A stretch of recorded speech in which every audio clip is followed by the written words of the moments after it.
The ACN podcast is made possible thanks to the generosity of our listeners and sponsors, including the Agile Alliance. As a nonprofit membership organization, the Agile Alliance is an excellent resource to help you along your Agile journey. To learn more about the Agile Alliance and our other sponsors, as well as how you can become a sponsor or supporter of our show, please visit acnpodcast.org for more information. And thank you for your support.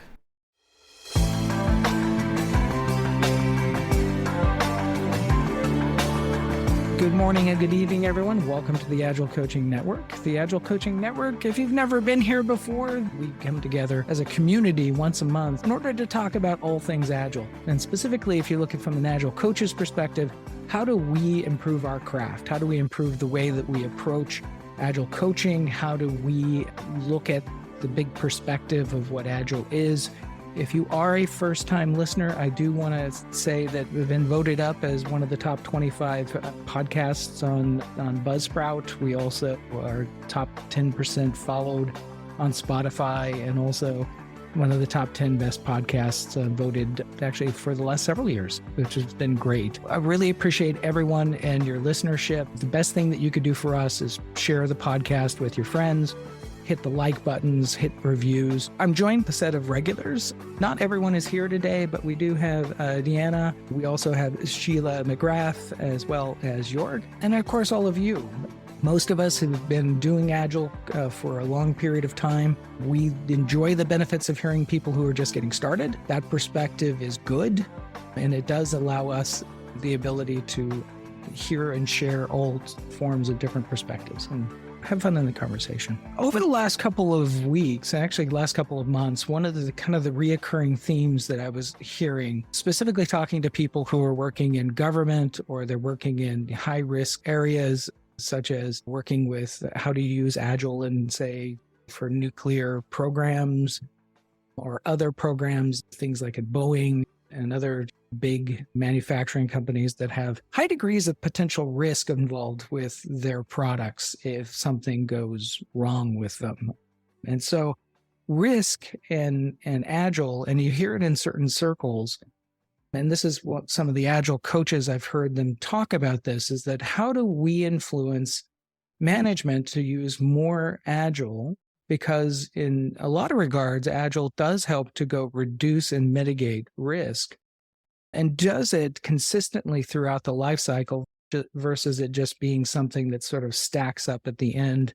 If you're familiar with the waterfall and the way that the phase gate works, typically you are pushing some of this or snow plowing it towards the end game, versus in an Agile context, you're using iterations and other things in order to control these things. But if you think of, hazard identification, vulnerability assessments, impact analysis, those types of things all come into one, reducing both, as risk comes down to, is the harm that the product could inflict on a person or could impact someone financially, which in turn does still become personal impact.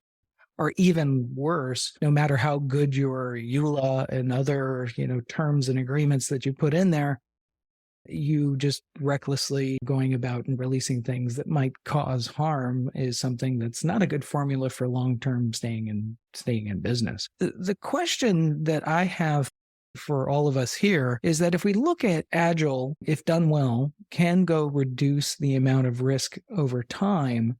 The question of this is that there's a couple factors to it, which is, one, do you feel comfortable, or can, Agile be used in high risk programs effectively? And if you're doing that, I'd love to hear, the projects that you're working on and, the types of projects that you're working on, if you can say them. Of how that's done. How are you doing that? What are some of your best practices that you're using in order to go reduce the risk of when you do a shipment, that it is something that you do your due diligence and you feel that you've got, a good product that's going out? And then the last one is for the people who are on the edge, the people who are still using older systems. And this was part of the thing that triggered this question in my brain was, there's a lot of people who are out there trying to go use Agile or want to go use Agile in this context, but they're having problems convincing management to go that way. And so I'm looking forward to hearing how you would approach this and how that you would how you would go convince management that this is actually an okay scenario. Sheila, would you like to kick us off on the conversation today? Sure. I think the first thing is that there are a lot of management teams that think that they're doing Agile because they've got all the right names and they're having all the right meetings, but they're still doing command and control. And to me, one of the biggest benefits of Agile is you have a self-directed or self-managed team. But you could have that under waterfall as well by allowing people to have take ownership by contributing to the planning. It's just that in a lot of organizations that never happened, and it still doesn't. But that's when you tell somebody to do something, they do it. And especially in some place like the government, they don't tend to ask questions as much. But if you ask them, what would you do, and get them involved, you may get a totally different story. Now, you were talking about mitigating risk. I've worked on a lot of financial systems where you really had to pay attention to the accounting cycle. You couldn't make changes mid-cycle without having a lot of changes and questions in the documents that were going to be produced out of the accounting cycle. So a lot of times you don't put things into production, but you can still do an Agile approach by having a pre-production environment. And I think that's one of the things a lot of companies do. I'm just curious, as you were talking about using pre-production systems, sometimes has some disadvantage of that they don't bring in a lot of customer transaction data. The scaling and I've heard this all the time with people who are working on SaaS-based systems, that setting up a whole new SaaS-based system as a test bench is expensive, or they have to go pay extra dollars for. So did you find any pitfalls with that? Or the places where I've done it, they either had something that was similar to production, but maybe not on quite as large a scale, where they were pulling in real production data, or we had a discussion about the limitations of their data and that they were putting themselves at risk. And somehow they managed to find a way, or I managed to get people to find a way. In one case, I just challenged a bunch of people that were developers to say, they say we can't pull production data. And I don't know if that's true. And it seemed like a challenge to the developers. And within about a week, we had production data on a large enough scale to be meaningful. And then you refine it and say, okay, I need data that will meet these criteria. It's part of the effort that you have to go through. You need it for development. You need it for system testing. You need it for any kind of QA that you're doing. It is something where people tend to cut corners, but that you just need to make sure that they understand that there is a risk. And when I see people not doing that after a while, it becomes pretty obvious from the outside. I'm thinking about something that I'm a user, I don't know for sure, but I would bet serious money that they are not doing proper QA and that they don't have any kind of an environment. I don't even think they're doing integration testing. That's just scary. Just based on the symptoms I see in what I'm trying to use. Right. Now, as we've been talking about this, Scott's hand went up. Scott, what do you have on this? Yes, thank you. Happy to be here. In the past, I worked at an insurance company, a large insurer. And one of the things we did that seemed to work pretty well was we actually had a lot of automated regression test suites and automated performance test suites that we were able to use pre-production. And then we actually went to production with it toggled off for everybody except one or two experienced users who were able to process forms the old way and then process forms the new way, and then do a compare and contrast, which over time management became more comfortable with. And then we were able to toggle that on for more and more users. Oh, that's funny, because when working in microprocessor lands, we used to have something called chicken bits, which are little bits that we would go throw that would either turn on or off a function. And that's one of the ways that we were mitigating the fact that some systems had that bit on and the other one didn't. And we could actually compare parity between the systems, which is cool. So did you do parity-based testing as well, where you send it to both the pre-production and the production system user data and compare the outputs? No, not as much. We were moving so fast and deploying to production twice a day with small bits. And it was just easier to do the testing on our end with the regression suites that we had and Hmm. get that to production. And again, it was toggled off for everybody. It wasn't hurting anybody, but you were actually getting some kind of live testing in a prod environment versus we know that non-prod environments don't necessarily have all the functionality that a prod environment does because management doesn't want to spend the money for that robustness. It's a lead into A/B testing, which we did do quite a bit of. Oh, that's cool. And from a risk mitigation, is that so? Two different versions of the same feature, one being what we think one way of releasing it and another, and then just getting the user feedback to see it from a UX perspective. Is that what you were doing? Exactly. Cool. I think you said something other that was key. Small blocks of work being tested. So did you find that, and I'm not sure what your evolution is in your system, but did you find that the testing of big blocks, big releases versus these little smaller releases, did that help mitigate risk?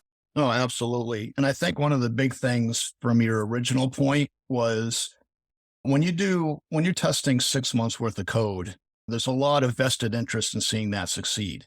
And you get that bias of this can't fail. We've put too much into this. Where when you do small batch and you're going to deploy twice a day, if something doesn't work, you don't put it in, period. And nobody's that invested in a couple of hours worth of work that they have no problem pulling that out and getting it. So you're never going to production knowingly putting a bug into production. From that perspective, I think it's huge in mitigating risk. That is an excellent point. Thank you. Thank you for your comments, and I'm glad you're here. Jorg, what do you have on this? Yeah, I think in normal use of risk, we need to separate two things. One is actually what you showed, so really critical impact at whatever level. And the other thing is the feeling of uncertainty. So that we should separate. If we really want to make sure something is safe in terms of no financial loss, no bodily harm to people or something, then we can't at the same time say we absolutely reduced risk of time to delivery, because we always need to trade somehow. This trade becomes much more obvious if you do it often. And with Agile, we can do it with every iteration and make aware how much we're actually investing in QA, quality assurance, every time we go through this. So that gives much more safety to a system that has been scrutinized so often. And there, the good things are things like definition of done. If it says we always, for every iteration, it can be fast, but we always again do a safety assessment. Where do we stand? Do we see risks? Do we see blind spots that haven't been visible before? And we bring this into automated testing every time that a system becomes pretty robust. And still there is the final risk of a black swan that nobody's aware of what somebody else will do with what you create, but you reduce it much more. And by doing it in vertical slices, you can be much more confident that the iterations of testing will give you a solid truth, as well with people rotating through responsibilities in an agile team in a way that more than one person does a single job. Just because of shifting time scales, slightly shifting priorities, you suddenly get much more than just the mandatory 4I principle on the risky stuff, which again means lots of information, which might mean delay, additional work, or at best case decision not to do something which is not needed. So there's a lot of things, and you can as well go into things like definition of ready. I don't even start with a story if I don't have a risk assessment from a team that's even before development, saying that is actually where we fear something might go wrong, so that you can already prepare this in addition. Lots of options. But the main point is, if you're scared of people telling you that there is risk, then Agile is not for you, because that is what you must just accept. There is always risk, and you can mitigate it, you can prevent it, but you have to deal with these questions. And that courage is probably most important, because if somebody very late sees a big risk and they've been used to voice it every sprint, they will voice it in the end. If they've just one chance to voice it, they keep quiet. Interesting. Greg put in a comment that he was talking about the fact of who do you invite to the risk assessment? You invite, early on, who are the people that you would include in that particular session? Who would you bring in when you're writing that definition of ready or definition of done? Who are the types of players that you would want to see in that meeting? Definitely diverse, people close to the customer, people close probably to things that have gone wrong before, but maybe only limited the development team because they have to think through this as they go in every slice. So if I precondition them too much in the beginning, they will not look at it with open eyes at the start. So I would try to get something that is relevant stakeholders, which have to deal with the impact of risk. So people who would then later maybe even do the public announcement or sharing of that information with customers if something goes wrong. So what are they really afraid of? Maybe people from production in the sense of really doing hardware or something that is very remote from the real product, but it's like packaging or delivering a documentation. What would they see? So to really get that diversity in. That's all good points. I appreciate that. So I was thinking about this at a higher level when it comes to leadership. And recently I've been working with some people who are coming from that waterfall background at really high level VPs and leads up the department. And then I feel like the waterfall process gives a hallucination of risk-free because they feel like, okay, since I planned everything, it's going to be much less risk. But then it's because of the assumption. If all the assumptions they made are true, it's going to be risk-free or much less risk than Agile. But that part has been really hard usually for me to say, either trust me, let's do it Agile and see these risks are coming. We can find them earlier and resolve them and react to them.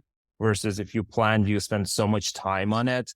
But still, a leader coming from 6 months, 1 year plans that they considered everything and they made all these assumptions and then ask them, no, don't do that. Go with at most one month's plan of solid or one sprint solid plan. It's going to be a little bit hard for them. So it's more psychology rather than actual things.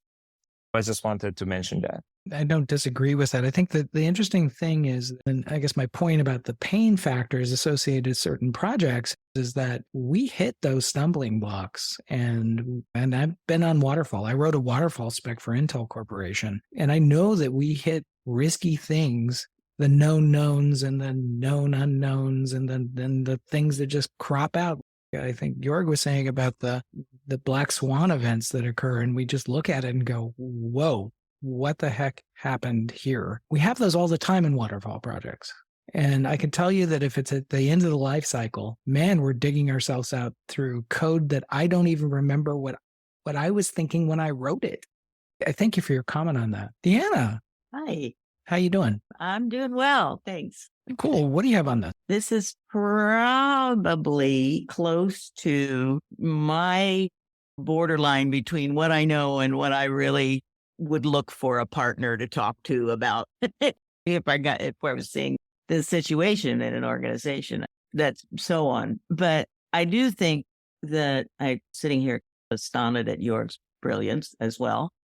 And there were some things that he said that really rang some bells for me, which is the idea that if you really are in an organization where your first impulse is, I've got to go convince these people to do something, you're probably already in a bad situation. And on the other hand, if you really understand, you might be able to have some conversations about, well, what's one small thing? What's one place we can try looking more at risk? And there's always the when people say, oh, we've studied all the risks and there just aren't going to be any, we've taken them all into consideration. I'm like, when was the last time you did that? And how did that work out for you? Because unless we have built this exact same product, the same application, whatever it is before, and we took the time to really learn from that opportunity, what worked well in that and what mitigated our risk and what didn't, unless we've done that, we don't know what this is going to be like. Like York was saying, the known unknowns, or whoever was saying, the known knowns and the known unknowns. No one knows the unknown unknowns, that by very definition, and they are always out there. The advice to let's do this in small bites. Let's take a new look at the situation after each small bite we do. That is just my kind of fallback way to proceed when we're building something that we've never built before, or haven't built in just exactly this way before, or haven't built for exactly this customer before, or any of those things. Any variable that is new in the situation carries risk. And we just have to keep looking for, now what's our risk profile? And now what's our risk profile? And is there anything starting to look familiar or unfamiliar here? And that might be a good thing to cycle around on regular retrospectives among the team, but then also there's got to be a mechanism for when we start to see the symptoms of a negative risk emerging, we have to already have a channel for being able to communicate that to someone. That's the other thing. I think you can't wait till the risk of implosion implodes before we figure out how we're going to tell our colleagues about what just happened. So we need to have that in place ahead of time. My best experience with this comes from doing liftoffs and doing the part of the liftoff, which is looking at our context for building what we're building. And then looking at, there's an activity in the liftoff book called Improv, I think, Impact and Probability, where the team sits and just has a wild and crazy brainstorm, whether you do it as written brainstorm or calling things out or some combination of the two. But there's a wild and crazy brainstorm about what are all the things we can possibly imagine that could go wrong here. And then putting them on a graph according to, if this happened, how bad would it be? And one of the examples we always use here in Portland, if Mount St. Helens blows up, what infrastructure is that going to take out? How will that impact our projects? Blah, blah, blah, blah, blah. So how bad would it be? And how likely is it? And doing an activity like that begins to give people a greater sense of what are the things we need to be really on our toes about noticing if the triggers are happening, and which things can we maybe relax around a little bit more. And they may happen too, but at least we've thought about it ahead of time. And if we start to see even trending data that says this is a thing that might emerge, we can take some action for it. This testing and risk management is not my area of expertise, but I think everybody has to have something in your back pocket for even the risks of things happening in your own personal life. Anyway, I'll stop there. No, I think those are all really good feedback. I'm curious on you mentioned in the very beginning about learning and capturing of learning. What is the best way that you found that learning could get across to more people? Sometimes learning becomes so personal that it never gets out. I think we can't be afraid to say there's always the possibility that something's going to go wrong here. We can't ignore that. That's always present, no matter what we're doing. And sometimes it's not going to be such a big deal. Other times it could be a really big deal. And to have in place already, that's partly why we do the context diagrams and things in chartering teams is we need to know now who we need to go to if something happens. We can't wait and figure that out when something happens. We need to be able to just step into our process for dealing with these things and go take care of it, go, inform whoever needs to be informed. Early on, when I first started working in the Agile space, I led a big retrospective for an engineering company.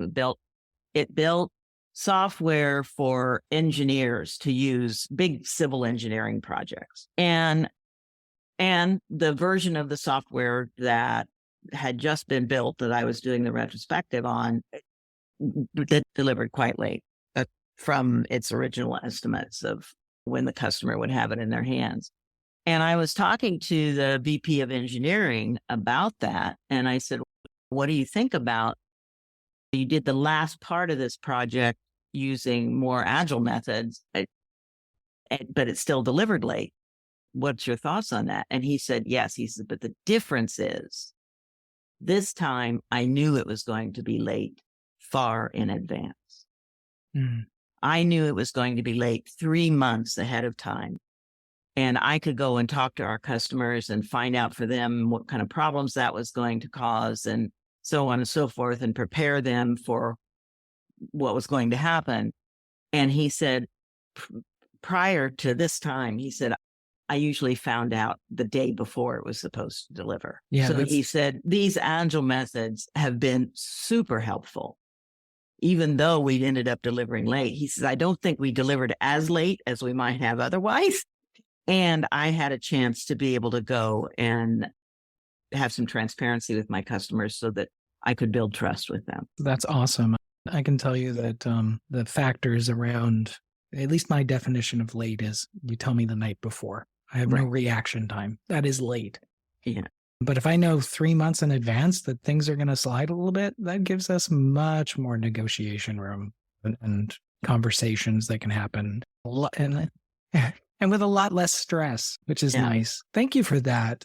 Joanna, hello. What do you have on this? It's funny. Diana says that she's not an expert in testing, but all the concepts that she's mentioned have been very warmly embraced by the testing community. So I've been working in testing and QA for a while, and I've seen people give talks. And even recently, I saw Jenny Bramble gave a talk about reducing risk in testing by looking at the smallest set of changes that can give us confidence to move forward, right? That's how she had identified and defined one way to reduce risk. And then Jenna Charlton, they gave a talk a while ago, and I think it's given this talk a few times about like risk or fear, right? What's driving your testing. And in that, they talk about measuring risk by considering the topics of likelihood, complexity, impact, and even putting maybe an algorithm or measurement around that to assign numbers to things so you can actually maybe do some math around what you consider your risks. And then in both of those talks, I think they mentioned a couple of things. Like one is the same theme of like, how will we know if this goes badly? Like in software development, we ask about what can we monitor and alert on so that we know if the changes that we made are not going well. And then another concept to add into that too is recoverability.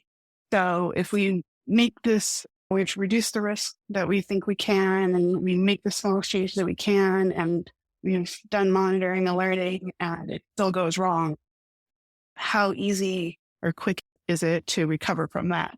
Whether that's a redeployment or what have you. And then again, the concept of after all of that happens, then and things go well or poorly, reevaluating those risks over time to inform our future risk evaluations. Like all of those concepts have been present in software testing because that is one of the things that we're constantly striving for is how do we reduce the risk of making changes? That's all really good points. It's curious. There was a program manager one time that was talking about reducing the amount of testing because they weren't finding defects. And I thought that the craziest statement I've ever heard in my career. So you bring up some really interesting points, and I'm getting curious in one aspect of this, is that if you look at test in a lot of teams, especially waterfall teams, it tends to get pushed to the back end of the process. And then there's certain Scrum teams that are using Scrum falls. They have development. I've heard them have development sprints followed by several test sprints that are way out of cycle from what is just been produced. I'm curious from the methodology perspective, as you said, what are those key methodologies that you think that absolutely need to be built in if you're using an iteration or any other form of Agile? What are the key things that you should have in order to mitigate risk? If you had to list them out. Yeah. I think from my perspective, really the methodology I use most is just talking to people, asking a lot of questions and learning about the domain enough to ask better and more informed questions to really surface what are our assumptions, because that's a lot of the time where we get caught out by things is we just assume something will work, or we'll assume some other service that we're integrating with will hold up its end of the deal, that sort of stuff. So really trying to uncover assumptions before we get into actually doing any writing any code. That has, I think, reduced most of that. That I think has been the most effective way for us to reduce risk, is really having a clear understanding of sort of the interoperability of different systems. And if we can draw that out, either physically or on some sort of document or diagram, even better, because then that makes it super clear where those sorts of points where we might encounter risk may be. I love what you're saying there, because I think that, and I think Jörg made this comment as well about the people who should be involved in assessing risk. But you're also saying that the way to assess good test results that show you that risk is not there or not present, and you're wrapping this analysis with test in order to go do this. But you're saying that communication with the key customers, I think you're also probably referring to developers and everyone else, should be in the conversations about what we write in the form of those tests. Right. Yeah, and we've been trying to, and I say we as, I don't know, a community, we've been trying to pull tests earlier, right? So we're testing ideas and concepts and understanding before we're writing any code and then testing that implementation. So it's testing the ideas before testing the actual work product that comes out of it. And then the other thing that you alluded to, I think is, or directly said, was about just failing safe, meaning that it's going to have a failure, but it's not going to freeze the system or something to that extent. How does that come into existence in your work? So even if something really catastrophic happens and the system does freeze up or entirely go down, how quickly can we undo that change that we made that caused that to happen? So that's part of our CI/CD process, and we can quickly initiate a rollback and our system can be back up in a matter of minutes. Building in that capability, building in the ability to do that greatly reduces your risk if you're saying that the downtime of a couple of minutes isn't mission critical, right? So it's understanding what risks can we have. So if we're talking about, I think when you opened, you were talking about government programs and space things and nuclear stuff and all that might have a very different risk profile, but it's about understanding that risk profile and determining what threshold is acceptable and then building to accommodate that threshold. Yeah, I think the aspect of some of this work, though, is as we put in safe to fail features within systems. I used to work in nuclear, so I used to work with radioactive krypton pumping stations that would take nuclear gas and pump it into vacuums and other things and valves and big motors. A software issue there could catastrophically leak into the air where people are, this gas. And so fail-safe and redundancy-based systems and all of that. And I remember the risk analysis we did on this thing was a huge matrix of different things. And it wasn't just measured in standard functionality, but it was also this degree of What happens when temperature rises too high and the voltages might go skewing and other things. And so the big test matrix was far more complex than the actual coding of the actual thing that we were building. Yeah, we see that in software all the time too. Sometimes the discussion about how to build something gets way more complex than what you're actually building. And that's okay, because if you knock all that complexity out early, then it makes building the thing actually easier and, less stressful. Yeah. And we all need less stress. We did have one person who posted a question, and they were supposedly driving and traveling in their car, so they weren't able to get into the phone call. But they're a new Scrum Master now working for an automotive company. And they wanted to know that as they were coming into this new team and helping to mature the Agile mindset with this group of new people that they're working with, what's the initial stage of observations that they should be doing with their organization? And then what types of actions should they be taking as this new Scrum Master in this role? What should they be doing, sort of the day one type of stuff? I'm curious to hear what people think about that day one first team. What are you trying to go bring in? Sheila, did you want to give us some examples of what you would do day one? Day one, what I want to do is find out what are they actually doing. Usually you wind up joining something in progress. It's very seldom that you join something where it's just getting off the ground. It's usually something where there are a bunch of things in flight and at different stages. And even if you're working primarily with one or two teams as a Scrum Master, because a lot of times now they're not even calling it a Scrum Master, they're calling it a team coach. And they have the Scrum Master working with as many as 5 teams. I'm not sure that's a good thing, but that's what's happening. So then you want to find out what's happening on those teams, what's working, how the people work, get to know the people, understand what management actually is hoping and product is actually hoping to deliver, because there will be some things that aren't broken and you don't want to go in and start changing things until you find out what is working. And then I've always found there are a lot of companies now, and especially with the government, you started out talking about government. There was some kind of a mandate that was put into a law, I believe, that said that by a certain date, everything government would be Agile. Of course, lots of people went and got certified, but they got certified and they haven't gone through that period where they actually know what they're doing. So it's command and control Agile in a lot of places. So you're really trying to educate them on what is Agile really. And most of it is the mindset that they miss. They can get the meetings, the meeting names right. They can get the titles right. And sometimes they even get the roles and responsibilities that go with those right. But it's still, they're talking the talk, but they're not walking the walk, I think is the way you would say it. They don't know that they aren't.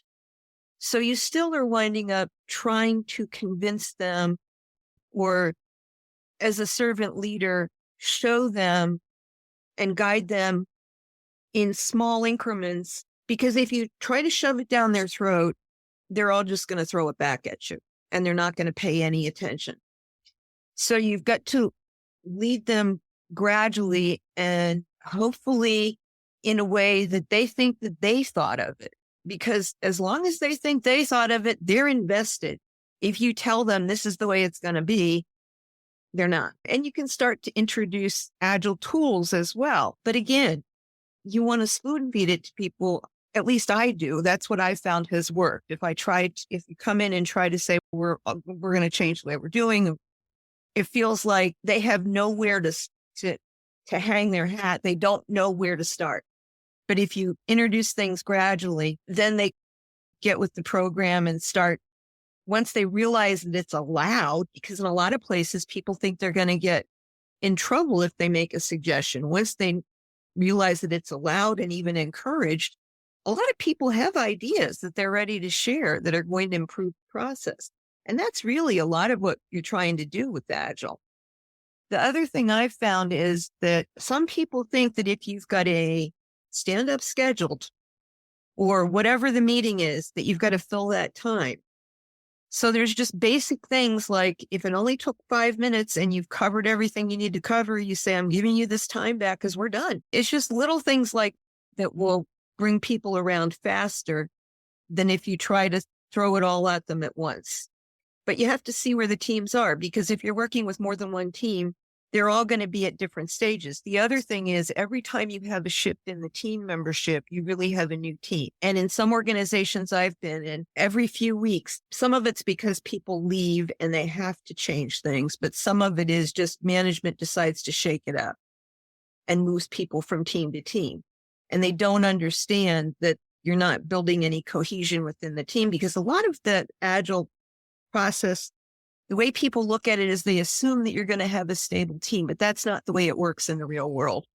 And sometimes you have to move people because they have specific skill sets, and it's not, they can learn other things, but they may not want to, and they may not be able to do it quickly enough. So you're constantly having to do team building and get teams to trust the other team members and members of other teams. At least that's been my experience. All great points. Thank you for that. Roland, you put your hand up. What do you have on this?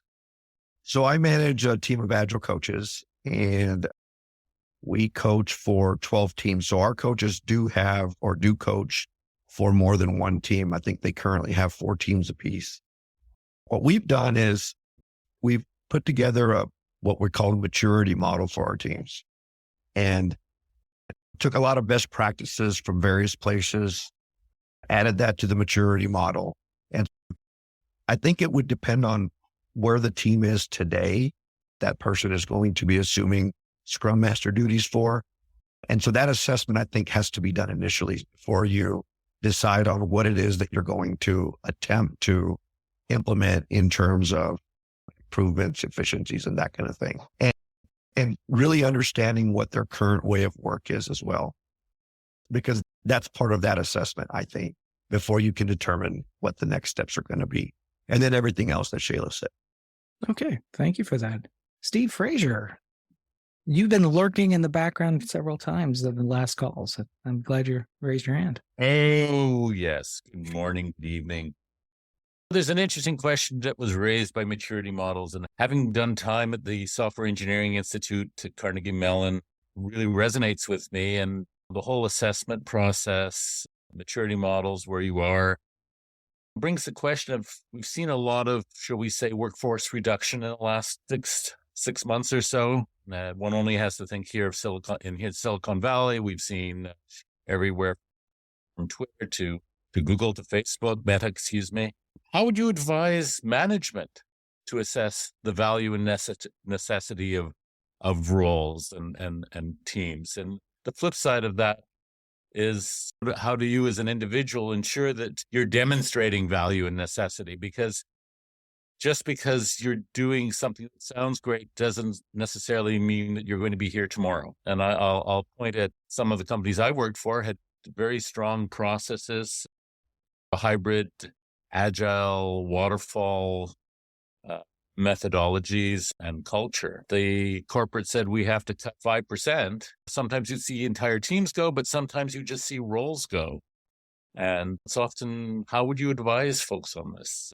The management for making decisions and teams for being able to demonstrate that value. Apologies for babbling on here, but in the context of maturity models, it seemed to be a good question. I think a couple things in this point, since I've been a manager for a couple decades, I hate to say couple decades, but I think the problem is sometimes when we talk about the justification of a role, and I've had plenty of senior leaders come in and vice presidents to explain to me this Agile coach role and why is it important. And then I would reverse the question and say, could you please explain to me why an executive vice president is important and how do you show your value? Exactly. And they just stumble across that question to no end. And my point to them is that if you think about any sport that's done, coaches, mentors, other things that you can introduce more learning into the system, the team gets better. And we could show things like velocity improving with the team, or a stable velocity in the case of predictability. There's a bunch of already existing metrics that we collect in Agile that talks about the way that we are working more effectively. And sometimes a extra large story, if we're using story points, suddenly becomes a medium over time. That same thing, if I were to go put them up on a board showing, here's what my exemplar is of an extra large, and then through coaching and mentoring and other things that we do to help improve the team, that extra large now became a medium. And you just have to be prepared for those. I think sometimes it's defensive, but I also think it's also valuable as a manager of Agile coaches that you need to effectively be able to represent your team members. And you need to be able to say that these are the qualities and reasons why this is clear and important to our company. And I think a lot of managers are not equipped for that. Ray, And, do you think there's a difference, though, between a large organization like Intel, Google, Cisco, Meta, and smaller startups that are smaller organizations? When Agile first emerged, I remember Kent back 20 plus years ago, saying that this is not for mission critical, which was the original context for this discussion. When you have mission critical large organizations, is it different when you have maybe an organization, a startup of 10, 20, 100 people, 100 developers? Well, I think there's always going to have to be the question of, and this recent layoff cycle, to be honest with you, was just a bunch of herd mentality. Oh, we got to cut by 9%, and then everyone cuts by 9%. I think that there's some philosophies in management today that have this feeling that we could lose 9% and we're still going to be just as productive as we were before. What they don't look at is that from the short-term tactical, that's correct, but long-term strategic, they just cut a foot off. And they didn't realize they cut a foot off. And those factors itself for large companies are always cutting their foot off. If I go look at, and this is anyone from Intel here, I love you all. You're all my friends. And I'm forever, as a retiree of Intel, I'm always going to be in love with that company. But man, have they cut off their foot several times over the last decade. And it's unfortunate. And hopefully now that they realize that they're going to have to restaff in certain positions, you're going to need your coaches. Anyway, we're at the top of the hour. I want to appreciate everyone for your contributions and adding to today's discussion. Want to let everyone know that we are running a strategic agility lab in Portland, Oregon on October 26th and 27th. Deanna's going to be there, also Shauna. We're going to have some other people helping to facilitate. It is a lab, meaning we are going to do hands-on stuff associated with some of the tools that we talk about on the ACN and other things. If you go over to either strategicagilitylab.org or businessagilitylab.org, you're going to get to that website. Just a fair warning, we just rebranded it. And so if you go up there, it's going to say Business Agility Lab. It's going to be the same thing. It's the same session. So we hope that you're going to be there. Also, Agile 2023, I'm going to be there. And also Deanna, she's going to be there as well. We look forward to having conversations with you. I've got just one session I have to go teach. And other than that, I'm going to be floating around wanting to have conversations with all of you if you're there, and let's get some sort of ACN, have a lovely beverage with the ACN people, which would be really cool to have. Just go ahead and either a Mastodon, Twitter, or however you reach me. Let's get something arranged because I would love to do that. Anyway, thank you all, and I hope you have a great month.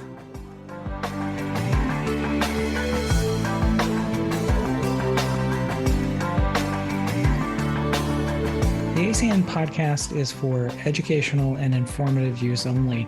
If you'd like to know more about the ACN community, please come up to acnpodcast.org and support our show.